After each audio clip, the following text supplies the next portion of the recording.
Hi guys, welcome back to my channel. तो आज हम लोग पढ़ने वाले हैं कोड ऑफ क्रिमिनल प्रोसीजर 1973। इसको हम स्टार्ट करेंगे आज।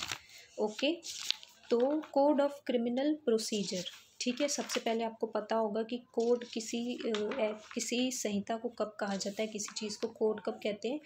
जब इसी सब्जेक्ट पे कई सारी जगह पे बहुत सारी चीज़ें अलग अलग जगहों पर दी गई थी, सारी चीज़ों को इकट्ठा करके एक जगह पे एक साथ ला करके आपके सामने पेश जब किया जाता है, ऑलरेडी एग्जिस्टिंग लॉज को जब आपके सामने एक जगह पर एकत्रित करके पेश किया जाता है, तो उसको हम कोड या संहिता कहते हैं, ठीक है। और वहीं पे जब कोई एक्ट बनता है तो एक्ट एकदम नए सिरे से बनता है और उसका एक्ट बनाने का प्रोसीजर डिफरेंट होता है। पर कोड तो यहाँ पे पहले किसी क्राइम को डील करने का प्रोसीजर अलग अलग जगहों पर दिया गया था, तो सबको कंसोलिडेट करके एक जगह पर लाके यहाँ पे आपके सामने पेश किया गया है, इसलिए इसको कोड कहा गया है। अब कोड ऑफ क्रिमिनल प्रोसीजर, ठीक है। कोड ऑफ क्रिमिनल प्रोसीजर का मतलब क्या होता है? प्रोसीजर बता रहा है हमको, ठीक है। ये एक प्रोसीजरल लॉ है जो कि हमें प्रोसीजर बताता है कि जब कोई अपराध घटित होगा, जब कोई ऑफेंस कमिट होगा, उसके बाद हम क्या करेंगे। जैसे फॉर एग्जांपल मर्डर हुआ है, ठीक है, आपकी आंखों के सामने किसी का मर्डर हुआ है, तो आप क्या करोगे? आप पुलिस ऑफिसर के पास जाओगे, आप एफआईआर करोगे, फिर पुलिस ऑफिसर उसका इन्वेस्टिगेशन करेगी, इन्वेस्टिगेशन कंप्लीट करके उसकी रिपोर्ट वो मजिस्ट्रेट को देगी, अक्यूज़्ड को अरेस्ट करेगी, अक्यूज़्ड से पूछताछ करेगी, उसको रिमांड पे लेगी और फिर कोर्ट के सामने जब रिपोर्ट जाएगी तो कोर्ट फिर उस रिपोर्ट को पढ़ेगा और फिर उसके बाद उस पर कॉग्निजेंस लेगा, फिर वो ट्रायल शुरू करेगा, ट्रायल के बाद उसकी अपील होगी, रिवीजन होगा, ये सारी चीज़ें होंगी। तो कोई ऑफेंस हुआ तो ऑफेंस की डेफिनेशन हमें इंडियन पीनल कोड बताता है, वहीं ऑफेंस होने के बाद की प्रक्रिया क्या है, उसके बाद का प्रोसीजर क्या है, वो हमें कोड ऑफ क्रिमिनल प्रोसीजर बताता है, ठीक है। ओके, तो अब हम इसको शुरू करते हैं। जैसा कि आप लोगों को पता है कि मैं बोर्ड में नहीं दिखाऊंगी, आप लोग डायरेक्ट खोल के बैठेंगे और मेरे साथ साथ आप लोग डायरेक्ट में ही मार्क करेंगे और डायरेक्ट ही पढ़ेंगे, ठीक है। तो मैं रीड करती हूँ। Code of criminal procedure 1973, this is act number 2 of 1974, ठीक है। ये इसको प्रेसिडेंट की एसेंट कब मिली थी? 25 जनवरी 1974 को, ठीक है। एन एक्ट टू, ये प्रियम्बल लिखा है, क्या लिखा है? ये प्रियम्बल लिखा है ऊपर। An act to consolidate and amend the law relating to criminal procedure be it enacted by the parliament in the 24th year of the republic of India as follows, ठीक है। फिर चैप्टर 1 है preliminary. First section हर act में होती है, short title, extent and commencement of the code. केवल constitution ऐसा है जिसका शॉर्ट टाइटल और एक्सटेंट कहाँ बताया गया है? 393 आर्टिकल में बताया गया है, बाकी सब में पहले ही सेक्शन में दिया हुआ होता है। तो section 1, short title, extent and commencement. This act shall be called the code of criminal procedure 1973. It extends to the whole of India after the Jammu and Kashmir Reorganization Act, Section 95, Schedule 5, Entry number 9, Table number 1, ठीक है। इसको आप लिख लीजिए वहीं पे। It extends to the whole of India after Jammu and Kashmir Reorganization Act, Section 95, Schedule 5, Entry number 9, Table number 1, okay।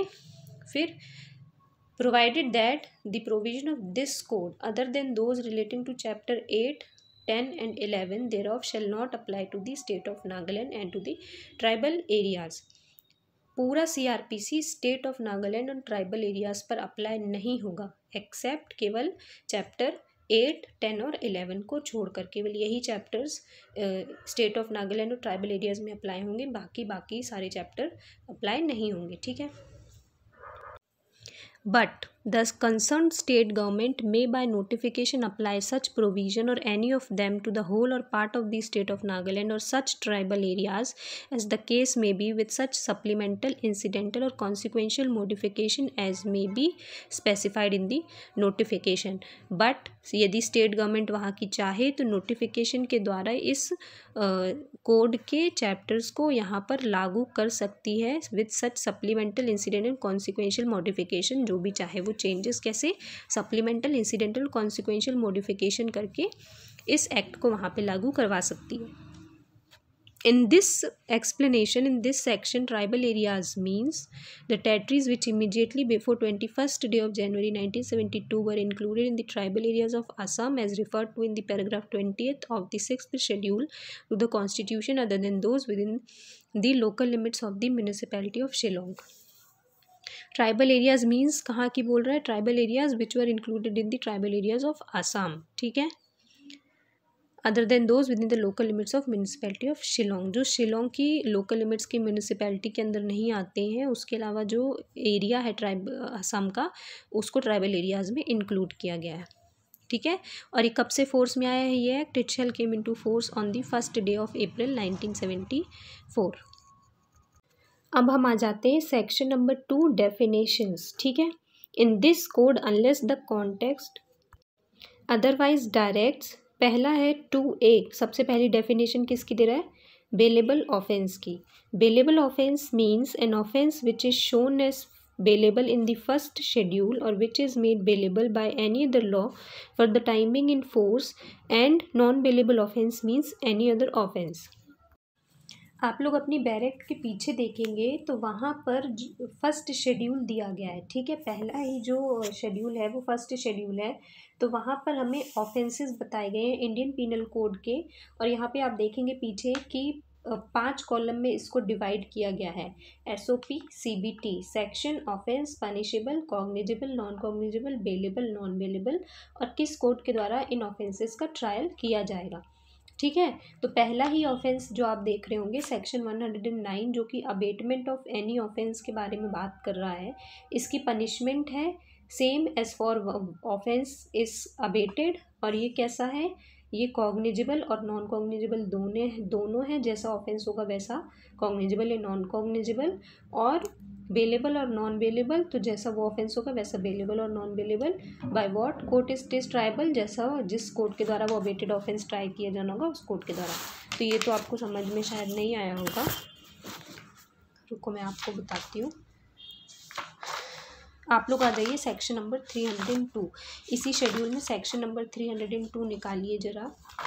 Section number 302 इसी schedule में, मर्डर, सेक्शन 302 मर्डर, ठीक है। मर्डर की कितनी पनिशमेंट है? डेथ या LI या फाइन। ये कौन सा ऑफेंस है? कॉग्निजेबल ऑफेंस है, ये नॉन बेलेबल ऑफेंस है, और इसका ट्रायल कोर्ट ऑफ सेशन चलाएगा, ठीक है। तो ये क्या बताया गया है? बेलेबल ऑफेंस वो ऑफेंस होंगे जो कि फर्स्ट शेड्यूल में जिनको बेलेबल बताया गया है, और जिनको नॉन बेलेबल बताया गया तो वो बेलेबल के अलावा जो है वो नॉन बेलेबल। अब बेलेबल ऑफेंस कौन से ऑफेंस होते हैं?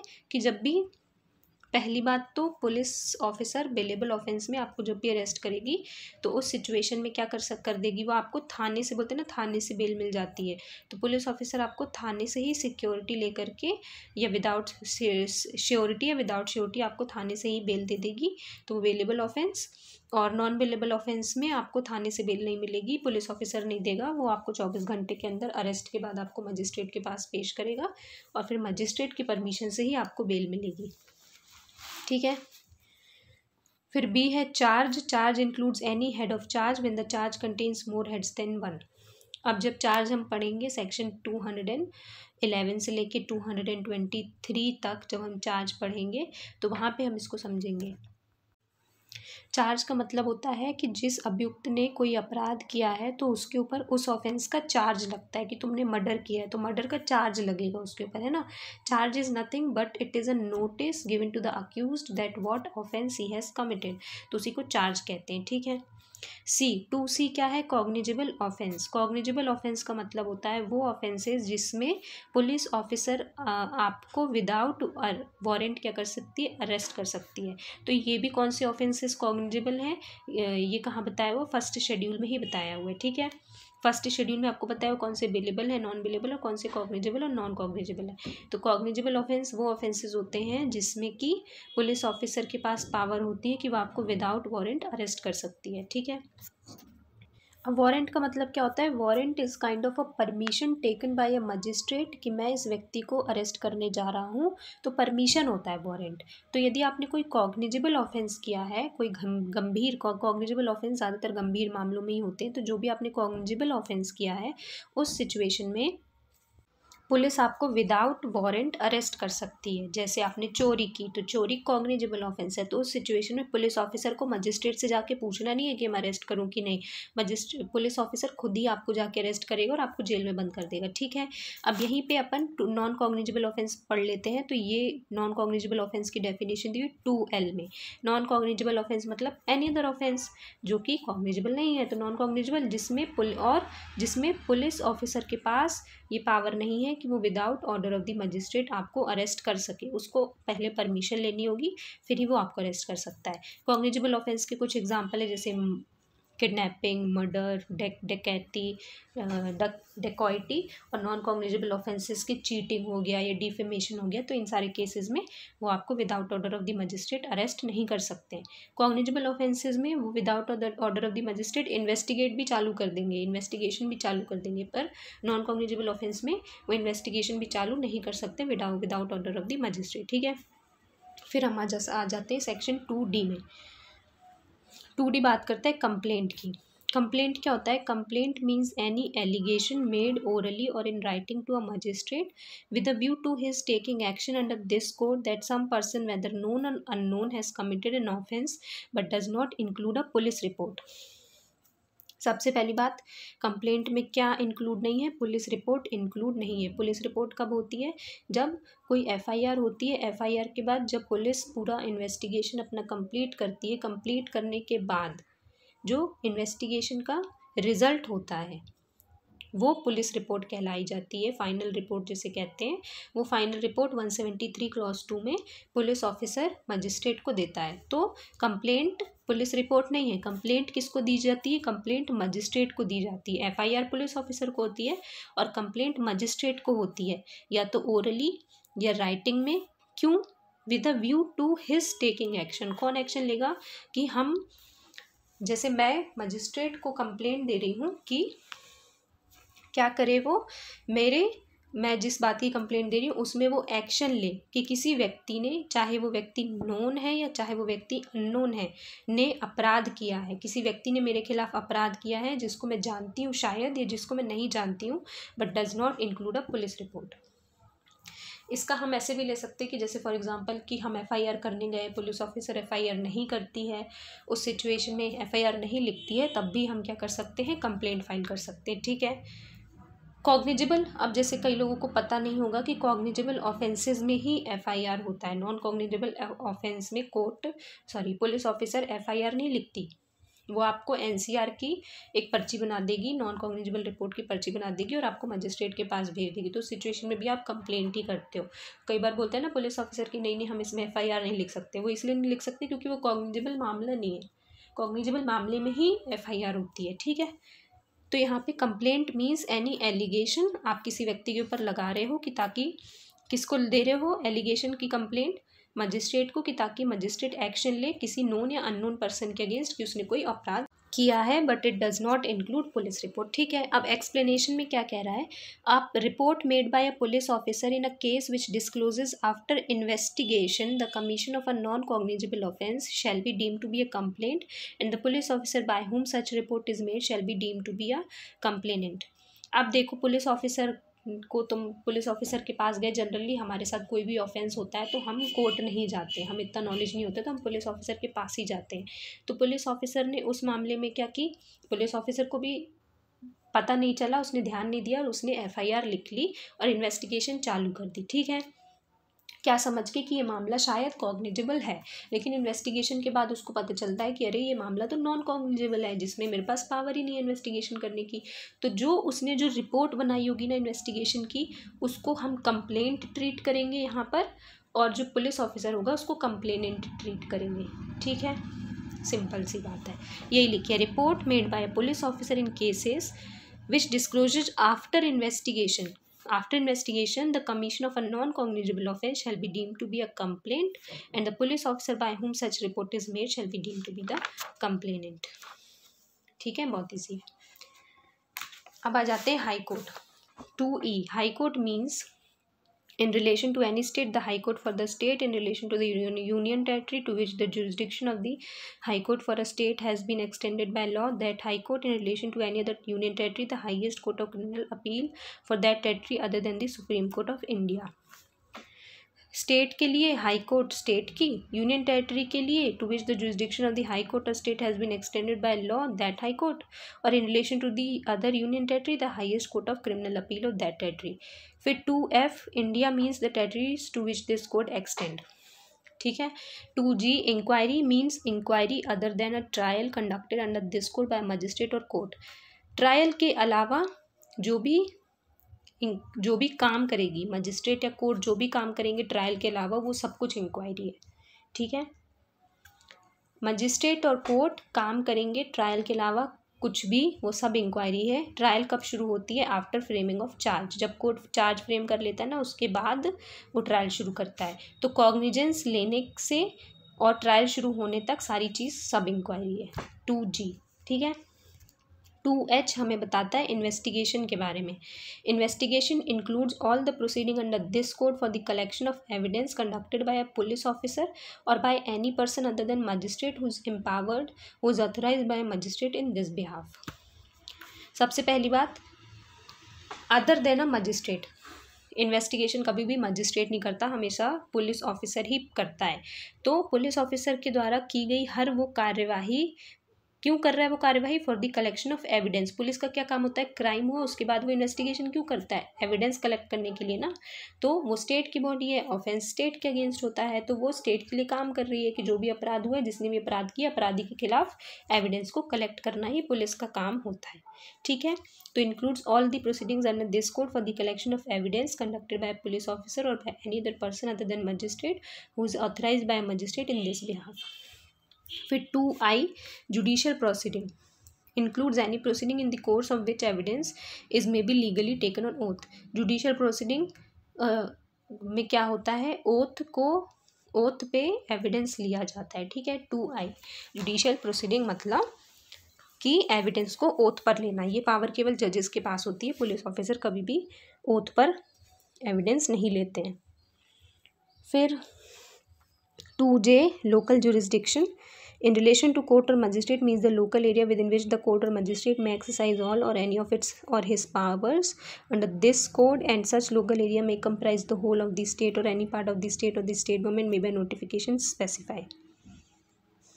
लोकल जुरिसडिक्शन मतलब क्या होता है कि वो एरिया, जिस एरिया के ऊपर कोई कोर्ट या मजिस्ट्रेट अपनी पावर एक्सरसाइज करता है, उसको उसका लोकल जुरिसडिक्शन कहा जाता है। ठीक है। 2K मेट्रोपॉलिटन एरिया सेक्शन 8 में बताया गया है। 2L नॉन कॉग्निजेबल ऑफेंस, जो कि फर्स्ट शेड्यूल में दिया गया है, जिसमें पुलिस ऑफिसर के पास ये अथॉरिटी नहीं होती कि विदाउट वारंट अरेस्ट कर ले। 2M notification means a notification published in the official gazette, कुछ नहीं है इधर। 2N offence means any act or omission made punishable by any law for the timing in force and includes any act in respect of which complaint may be made under section 20 of the cattle trespass act 1871। Section 40 of the IPC में भी offence बताया गया है, जिसमें बोला गया कि anything which is punishable by any law, जो भी एक्ट और ओमिशन आप करते हो यदि उसको किसी लॉ के द्वारा पनिशेबल किया गया है तो ऑफेंस है।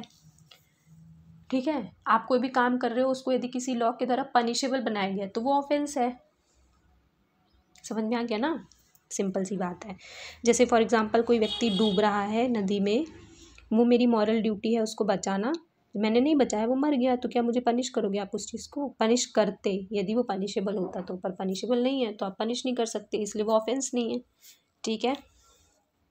फिर 2O officer in charge of police station includes when the officer in charge of a police station is absent from the station house or unable from illness or other cause to perform his duties, the police officer present at the station house who is next in rank to such officer and is above the rank of constable, or when the state government so direct any other police officer so present।